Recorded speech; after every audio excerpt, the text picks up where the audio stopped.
السلام علیکم ورحمۃ اللہ وبرکاتہ۔ آج میری تقریر کا موضوع ہے سیرت نبی صلی اللہ علیہ وآلہ وسلم۔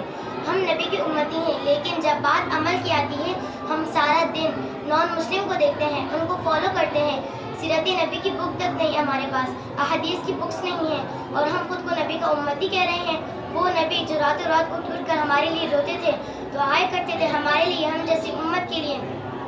وہ سارا دن کہتے رہتے، یا اللہ میری امت میری امت میری امت۔ قیامت کے روز ماں اپنے بیٹے کو نہیں پہچانے گی، بیٹا اپنی ماں کو نہیں پہچانے گا، ساری امت بولے گی یا رب نفسی نفسی یا رب نفسی نفسی۔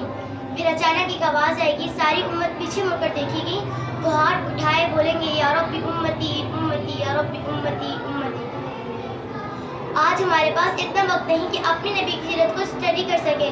آج اپنا سارا وقت دوسرے کاموں میں لگا رہے ہیں اور پھر کہہ رہے ہیں کہ ہمیں سکون نہیں ملتا۔ سکون کیسے ملے گا جب آپ اپنے دین کو وقت ہی نہیں دے رہے؟ خدا را